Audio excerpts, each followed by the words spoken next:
And what I worry about is not so much that there's this crisis moment at all, because I think crisis moments are important along the way. But when those become the primary way that we interact with God on a week-to-week basis, where we kind of hear like, this is a big deal and you better change it now, as opposed to there's a God who loves you, wants to know you, and you can trust that God enough to start facing who you really are, the good and the bad. You can start facing, oh, there's this habit that I've had for a long time that is not consistent with following Jesus.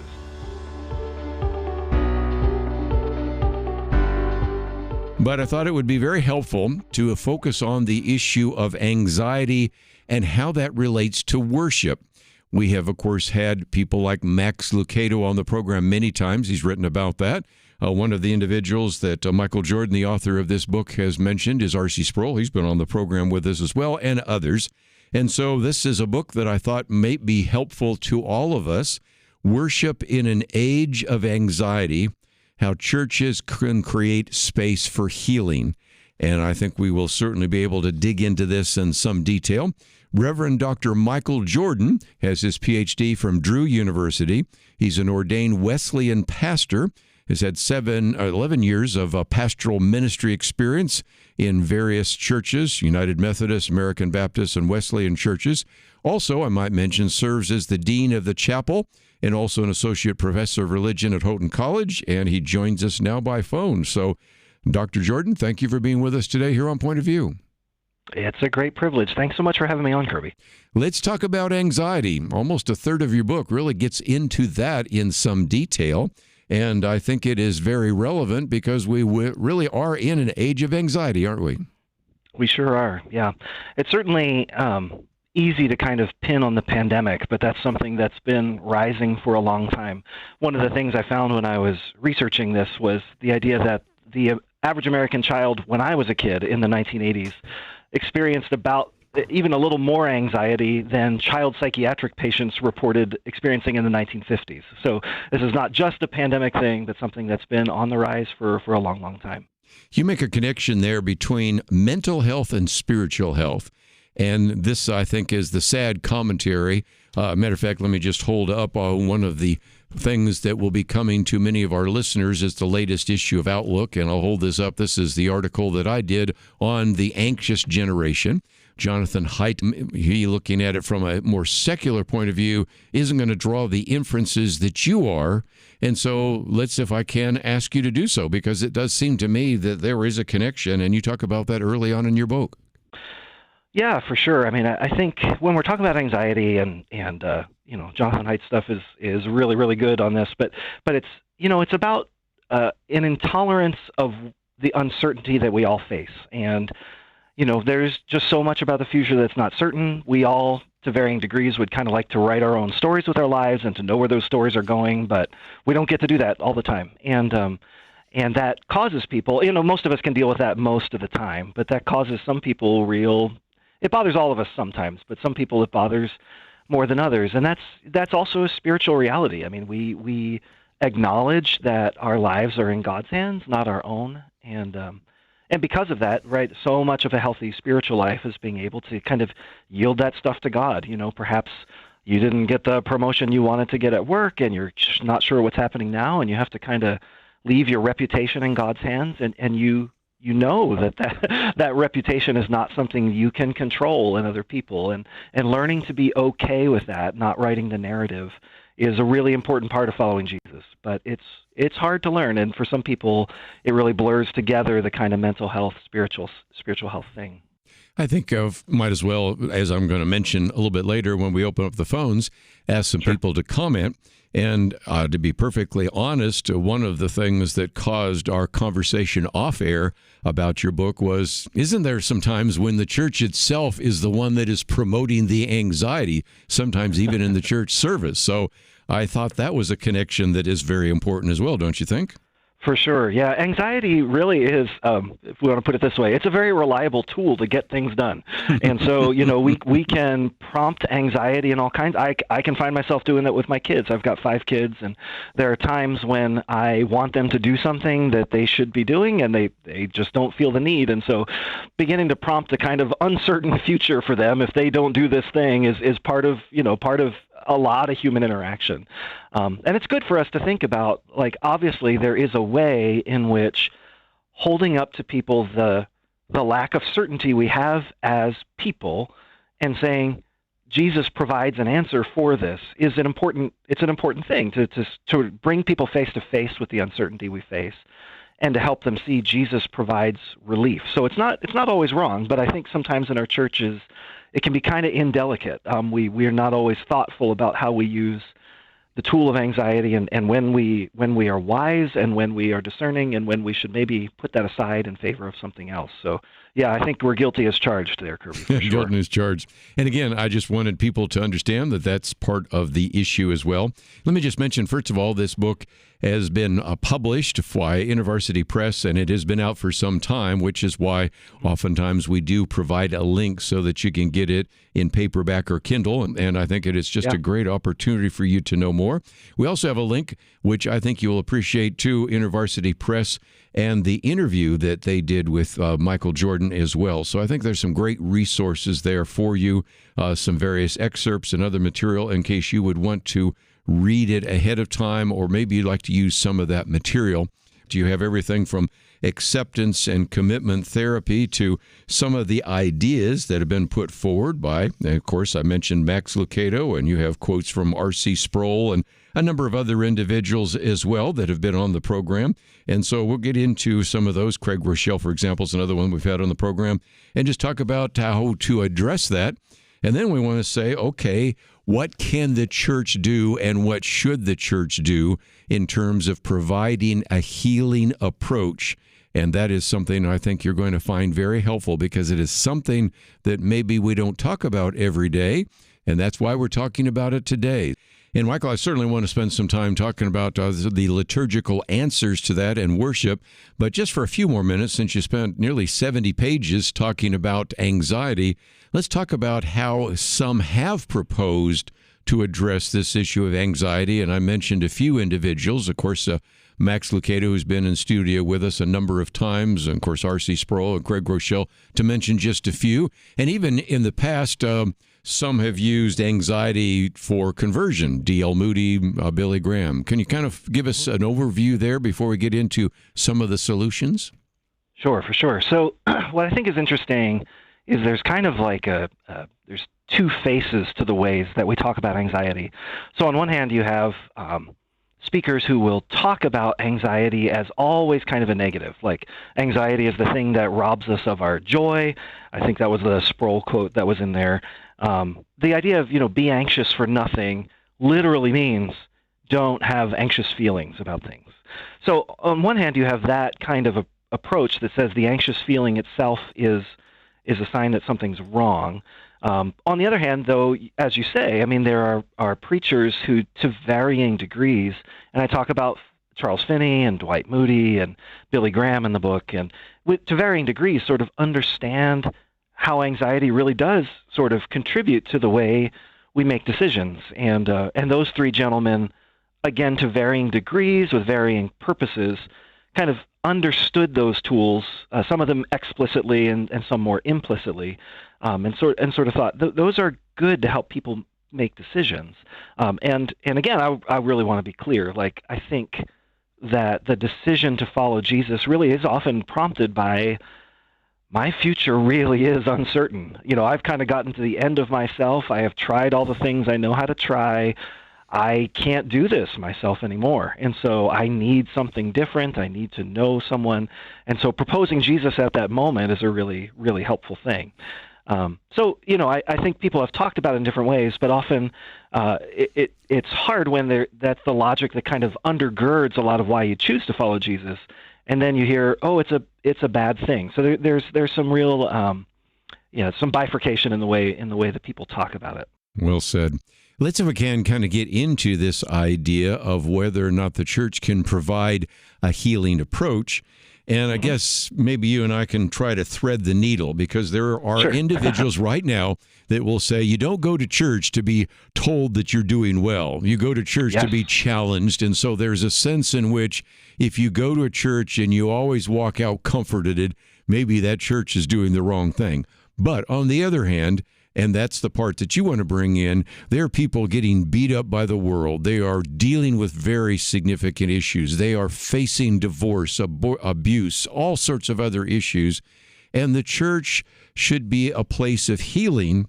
And oftentimes when we talk about worship, as you point out about middle part of the book, our idea of worship is computer-controlled concert lighting, digital automated sound systems, high decibels, high-definition screens. I could go on, but you get the idea. Sure. Because that's, unfortunately, when people come to worship, the image that they have in their minds, and that's not what you're talking about. No, that's great. Thank you. Let me, I want to kind of address the first part of this first here. So I think that space between like coming to worship to be challenged as opposed to coming to worship to be comforted, I sometimes feel like people who see it that way are just missing a kind of crucial component. I like to think of it in terms, using the metaphor of marriage. I have the world's best marriage. I shouldn't say that. I have the world's best wife, for sure. And she and I have a great marriage where we have learned and grown from relationship with each other. Super proud of her, and she's super proud of me most of the time. I appreciate that. All the ways that I have grown along the way, though, there have been maybe 3 or 4 times we've been married 26 years. So maybe 3 or 4 times in the course of those 26 years where I have thought, oh no, if I don't straighten up, I could lose this. This is bad. I need to make a change, and it's prompted by my fear of the uncertain. I could lose this very certain thing that I care so much about, right? I had a crisis moment like that when we were engaged, and I thought, or before we got engaged, where I said, like, I want this to be a person who's in my life. That was kind of initial moment of decision, if you will, right? But along the way in my marriage, there has been so much growth that has not come primarily through that kind of like provoking a crisis, you better get this right now, right? Most of the growth for me, and I think for her, has come through the steady, stable knowledge that other person is present with me, right? And so I can listen to the things she has to say because she's not going anywhere. And she can listen to the things I have to say because I'm not going anywhere, right? There's something solid.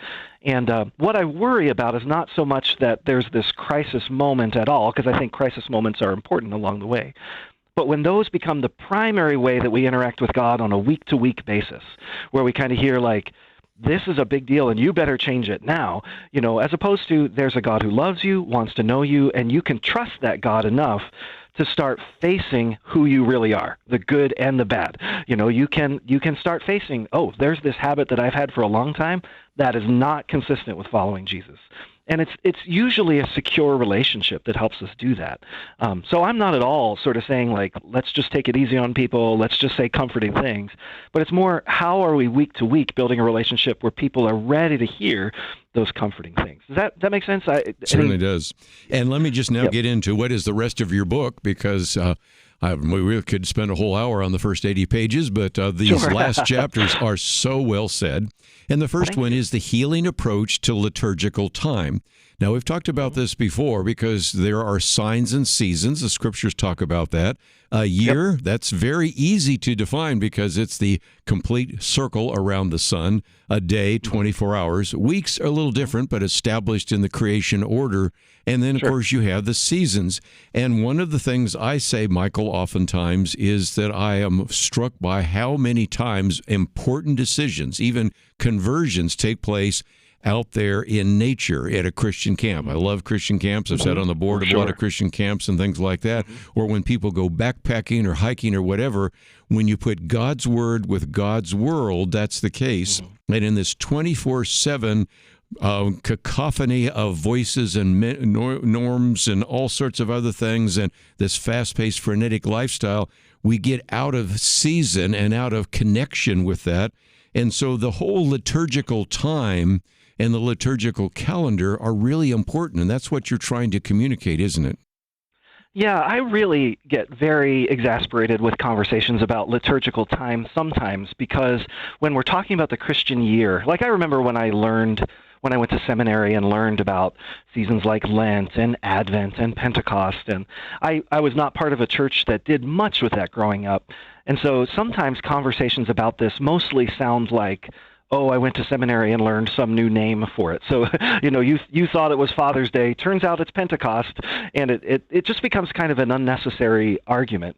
For me, the real genius of the liturgical calendar is that every year it walks you through the same cycle 2 times. There's a season of Advent that's repentance and preparation. There's a season of Christmas that's celebration of what God is doing. And there's a season of Epiphany, which is about God's work going out into the world and an invitation to join him. So it's kind of repentance, celebration, participation. And then the same thing happens again around Easter, right? Lent is a season of preparation.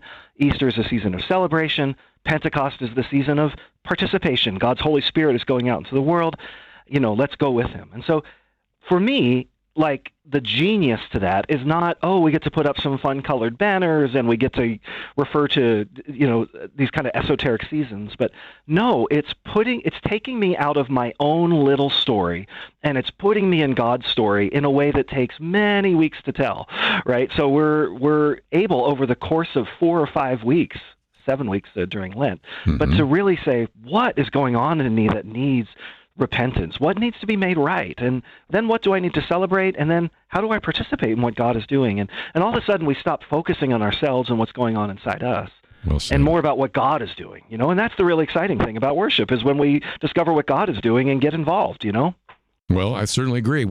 But again, that's just one of the chapters on a healing approach to liturgical time and really reminded us of the calendars. Hey there, Megan Kitchen here, creator of the Highlights podcast. Sorry to interrupt, but I would like to ask a small favor if I could. If you appreciate anything about today's episode or it enhances your own point of view, would you please let us know? You can do it easily by sending an email to podcastcomments@pointofview.net. When you email us your feedback, it helps me to create more episodes based on topics that help you and your friends discern a biblical perspective on the world. So, penny for your thoughts? Again, that email is podcastcomments@pointofview.net. Now, back to the episode. I might just mention one of the individuals that endorses this book is an individual we've had on the program many times, Curtis Chang, who, by the way, wrote the book, Anxiety Opportunity, How Worry is the Doorway to Your Best Self. But he says the church desperately needs new resources to reframe our reaction to the anxiety epidemic. Jordan's book helpfully points out that our response must take place at the heart of the church's collective life in our very practices of worship. So I think you will find the book helpful, and we have made our way through just briefly the first 4 chapters. But I thought we might, Michael, spend just a little bit of time talking about the healing approach to liturgical space. And that really brings us to the fact that people that have studied this, and you have a couple of people that you quote, have said there kind of been 3 kind of major or primary ways in which churches have been involved in contemporary worship. Can you kind of give us an overview? Well, there are lots of approaches. I think for me, the real main concern about contemporary worship vis-a-vis liturgical space is thinking about the idea of totalizing spaces. So when worshipers who are anxious, and again, remember, all of us are anxious sometimes, some of us are anxious all the time, but when we come into a space like this, not having points of contact outside the room, it can be pretty significant. So just being able to see the world outside and kind of remind ourselves, oh, this is not the only thing there is. And especially when we are in such a space and it's very dark and we can't really see the people who are even sitting right near us. Part of what's happening there is that we are being driven further and further into just kind of our own self, and again, what's going on inside of us. And as an anxious person is learning to think and realize the world is bigger than that. The world is more than that, and God's work is more than that. And so one of the things I really want to emphasize in the book is, like, be really careful with spaces that don't allow people to connect with other people or even with the world outside. So for me, that's the real big kind of focus about liturgical space that I want to make. The other piece to it also is lighting, and I think, lighting has a lot, the little corner of the church I am in, lots of the students who come to Houghton are from kind of what we call low church traditions, and often when those churches are, when those people planting those churches are designing space today, they are doing so in kind of a black box theater environment, not just because it can be dark, but so that they can make lighting do whatever it is that they want to do. And there's just tremendous power in being able to control lighting. Some of the research that I turned up was, there was a sociologist who had, for his dissertation, kind of immersed himself on a megachurch's staff for a year and was writing about that experience. But some of the things that the staff were talking about in terms of what they hoped that people would feel, and at given times they would want the lights to come down so that people would feel a certain kind of way, and then they'd want to bring the lights up so that they could feel another way. And all of that is pretty vulnerable with people's feelings. And so just being really, really careful with the people who are there and not unnecessarily kind of manipulating, using lights to do that. So those are some of my main concerns around lighting, for sure. Well, and certainly it's a very important issue. Let me first of all open up the phones. Whenever we talk about worship, there are certainly a lot of opinions, and we certainly love to hear yours. 1-800-351-1212. You may just want to sit back and take some notes or just listen, but if you had a comment, we'd love to hear from you. And just for a second to pick up on that before we get to the next chapter, I go to a big church, which you don't see the windows outside, but then I teach in a chapel which has some stained glass above, but the lighting so that you can see out. And it's amazing to me that when I'm teaching and preaching, sometimes I will point out and say, when we go out into the world, or there is a sense in which if there's a rainstorm, or there is maybe even an individual who has to get into an ambulance or something like that, there's a sense in which we're still part of the world in the chapel, which we aren't in a church. And that's the first time when you were bringing that up that I thought about. These are very different kind of teaching and worship experiences. And it just brings us back to listeners right now that are thinking about building a church or a sanctuary or whatever. Oftentimes church architecture is really important. And if we can learn maybe some lessons from some of the great cathedrals in the past, or some of the places where churches have been able to have a very profound experience on your worship experience, that is something to really take into account. And so I appreciate you bringing that up. Yeah, for sure. It's always ironic to me because I think part of the genius of the evangelical tradition has been to say we don't need a sanctuary, we don't need a special place. We can worship in a place that feels secular. But what we've kind of done when we build buildings without kind of windows from the outside is we end up kind of reconstructing a kind of sanctuary where we say, like, this is the place you can come to feel God's presence in a certain way, but when you get out in the world, all those lights are not there and all that noise is not there, and it's just ironic to me that I think we've kind of recreated sanctuaries, I think, without intending to. So good. One of your chapters is on a healing approach to church music. Yeah. And what you're saying here is we should be evaluating what you call the script that we've inherited. I'll just let you kind of take that for where it goes, because it's a fascinating discussion about what you call the cult of novelty, individuality, and a variety of others, and whether the congregation sings, the choir sings. There's a lot to be said, but I'll give you the chance to kind of explain that if you could. It's a really significant strand in American church music in the last 75 years has been the praise and worship movement. And this is not to say that's a bad movement, but I think sometimes we haven't really wrestled with the implications of the movement. And pretty significant component of praise and worship is the idea that when God shows up, we feel a certain kind of way. There's a feeling that ought to or normally kind of accompanies God's presence. And that's not to say that before the praise and worship movement, nobody ever felt anything when they sang. But there is a sense in which the praise and worship tradition moves that from being something when we all sing together, we feel something, to every individual person is kind of feeling something inside of them when they sing. And so because that's so much of the way that we worship, and that's kind of something we take for granted now, I would imagine most of your listeners go to churches where that's kind of taken for granted, that worship is going to kind of give you a feeling inside. And part of what I want to say is that, I don't think any of us would say out loud that if a person doesn't feel that, they're less Christian, But there is a way in which, when it seems like everybody's feeling that all of the time, that's a script that if you're not feeling that, you begin to think, do I fit here? If you are going for help with your anxiety, if you're going to a therapist, one thing they're teaching you is, feelings are only feelings. Feelings are not binding realities, and you can live, this would be a secular therapist, you can live in a way that's consistent with your values even if you're not feeling it. And as a Christian, I totally believe this, like that there are days when I feel God close and days when I don't, but I can follow Jesus regardless, even in the days when I'm not totally feeling it.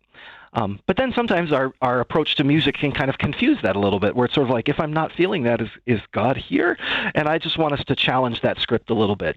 Let's try to expand the kind of feelings that we expect to have when God's around. Let's expand the idea that feelings are just something I have inside and not something that are connected to other people. So let's push back on that script a little bit so that it's a little more flexible about all of our feelings. And I think what we'll find, honestly, is that will help people who are coming at all various stages of life. When I have to parent a kid through worship, I sometimes am not always focusing because I'm needing to correct the kid, but I have to believe that God is happy that I'm there in worship with him and that I'm training my child in the way that they ought to go. And even if I haven't felt something, I've been in God's presence, and that can help me going forward. So I really want to push back on that idea a little bit, that we always feel something inside when God's around. So that's what I mean by editing the script. Talking about this book, Worship in an Age of Anxiety, How Churches Can Create Space for Healing by J. Michael Jordan. Might mention another book. This last week we were with our good friends at the Good News Network, and Clarence Baranowski gave me this book on worship by A.P. Gibbs, and this is just another one that I think gives you a lot of understanding of the object of worship and the manner of worship and some of the other aspects of worship. So there are some excellent books that we can recommend over the years on this topic, but the one we're focusing on the moment looks at this anxiety issue that is prevalent, something we've talked about so often here on Point of View. But we'll also take some phone calls and give you a chance to maybe express your experience in your church or some of the things that you've thought about as well. Let's, if we can, go out to Arizona first. Nancy, you're on with J. Michael Jordan. Hi. So you were asking the question how we perceived lighting in churches affect you. So when I was a child, my aunt lived in New York City. She went there in 1920. And she attended a very respected church in New York. It had stained glass. It had wood family pews that in the 1800s you would pay to have a pew, and that was in lieu of a tithe. And it had a pipe organ and a preacher stand, something like an Anglican church. Mm-hmm. And that was the first time that I really felt the glory of God was in that place there as a child. When my parents moved to Arizona, we attended the oldest church in Arizona. It's in Prescott, Arizona. And the worship building that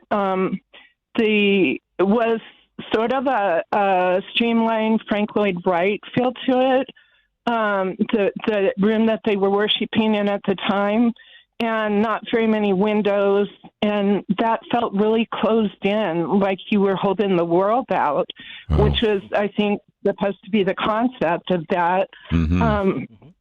But then we went to a church out in Chino Valley that was sort of a mixture. The windows were narrow, but they had stained glass up the front, so you had this color and light coming in that was just wonderful, and I felt like it was a God thing, how even the light would play on that as the preacher would give his message. Let me let Michael jump in for just a few minutes here, because we only have a certain amount of time. But there she gives three very different examples of churches, and yet you can see that does have an impact on the worship experience, doesn't it? For sure. Lighting, it's interesting because the grain of truth that people have picked up on is lighting really can point us to God, and Christians have for a long time sought to manipulate light to help it help us kind of experience or understand something about the beauty of God. And so what I'm more worried about is in these places where light is so easily controlled by people, these are very powerful tools to make people feel things. And often the people who are utilizing those tools don't really know the ramifications of what they're doing. They don't receive the same kind of training that I did before I went to preach the gospel, which is also a powerful way of sort of pointing people to Jesus. So, there's something just, to me, kind of different between the stained glass experience and the black box theater with the bright lighting. Wow. And we've Yeah. talked about, of course, liturgical space and music. Let me just take one more. A healing approach to preaching, faithful to text, self, and listener. That you felt was important. When sometimes people think of worship, they think of what happens before the preaching, but worship is part of the preaching, and you've got some issues there that we need to address as well, don't we? Yeah, well, I just think, again, an anxious person is just trying to understand who they are in the context of a larger story. And I think sometimes we listen to preachers who are running away from either what the text actually says or I always tell my students when I'm teaching them to preach, I said, you have to preach the text that's there, not the text you wish was there. And sometimes there's that, we betray a kind of anxiety with the Bible if we sort of subtly make it say what we want it to say instead of what it says, and likewise, I think we also, I've run the college chapel here. I ran the college chapel here for a long time, and often we'd have speakers who came in who were a good deal older, but sometimes they would try to act younger and run away from who they were, as opposed to just be the person you are. If you're 40-something, 50-something, 60-something, 20-somethings don't need you to be another 20-something. They need you to be the best you that you can be with God's Spirit living in you. And so if you're running away from that, you're not teaching them something about how they can go forward faithfully in who they are. So you have to preach the text as it is. You have to be the person you're called to be, and you actually have to talk to the people that you are called to talk to and not the people you wish were there. You might want people who are further along in whatever, but you need to talk to them, and you need to take into account what they're experiencing. And so, when you talk about anxiety, for example, be sure that you know a little bit about what a person with anxiety feels before you kind of offer a solution that won't sound to them like you really understand what they've experienced. So anyway, that's my kind of advice with preaching, is just be really faithful to the text, really faithful to who you are as the preacher in your calling, and really faithful to the people you're called to shepherd and talk to, and you'll come up with a pretty good sermon there. But if you try to run away from those things, you're going to look like you're anxious about these things, and you're not going to help the people in your church who are experiencing those feelings. You have a whole section that you talk about anxiety and the disconnect from Scripture, and then come back and then talk about being faithful to Scripture and healing our relationship with the Bible. Because there are some that, like you said, try to make the text different or try to make themselves different, and as a result, that disconnect might actually do more harm than good. For sure, yeah. I mean, I teach introductory level Bible classes here at the college too, and one of the questions I often ask is, how many of you really like the Bible? How many of you genuinely feel like it's a friend for you that has good advice about how you should live your life? And for many of them, they've grown up in homes where they know they should honor the Bible, and that's good.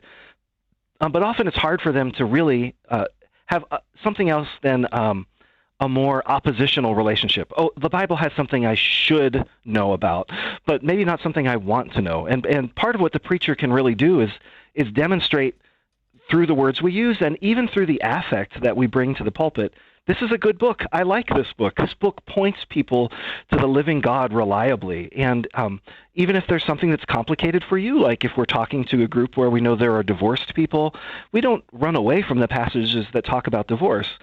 We don't have to hit people with them, but when we acknowledge, no, this is here and it has good advice for you, it has a good guidance for you to know the living God, we're helping to heal people's relationship with this book that God really wants them to know and to love. Well, again, I just think people would like to know more about worship in an age of anxiety. We have that information there as well. I would be remiss if I did not mention that being the Dean of Chapel, as well as an Associate Professor of Religion at Houghton College, that people can find out more about houghton.edu. Almost every year I'm in New York because either I'm speaking at Camp of the Woods or Word of Life or something like that, and I meet all sorts of people that are graduates of Houghton or planning to go there. And so, again, I just think that that's another place where people can connect up with you. And I do appreciate, Michael, the time that you spent in writing this book, and thank you for the time you spent today talking about it here on Point of View. Kerby, this is a great privilege. I'm so glad there are folks reading it, and it just means a ton to be asked. So thanks so much for the invitation. Thanks for joining us. And I hope you again have appreciated all that we've talked about today. And don't forget that if you would like more information about what we're talking about, you can find it at the website pointofview.net. That's all we have for today. We look forward to seeing you next time right here on Point of View Highlights.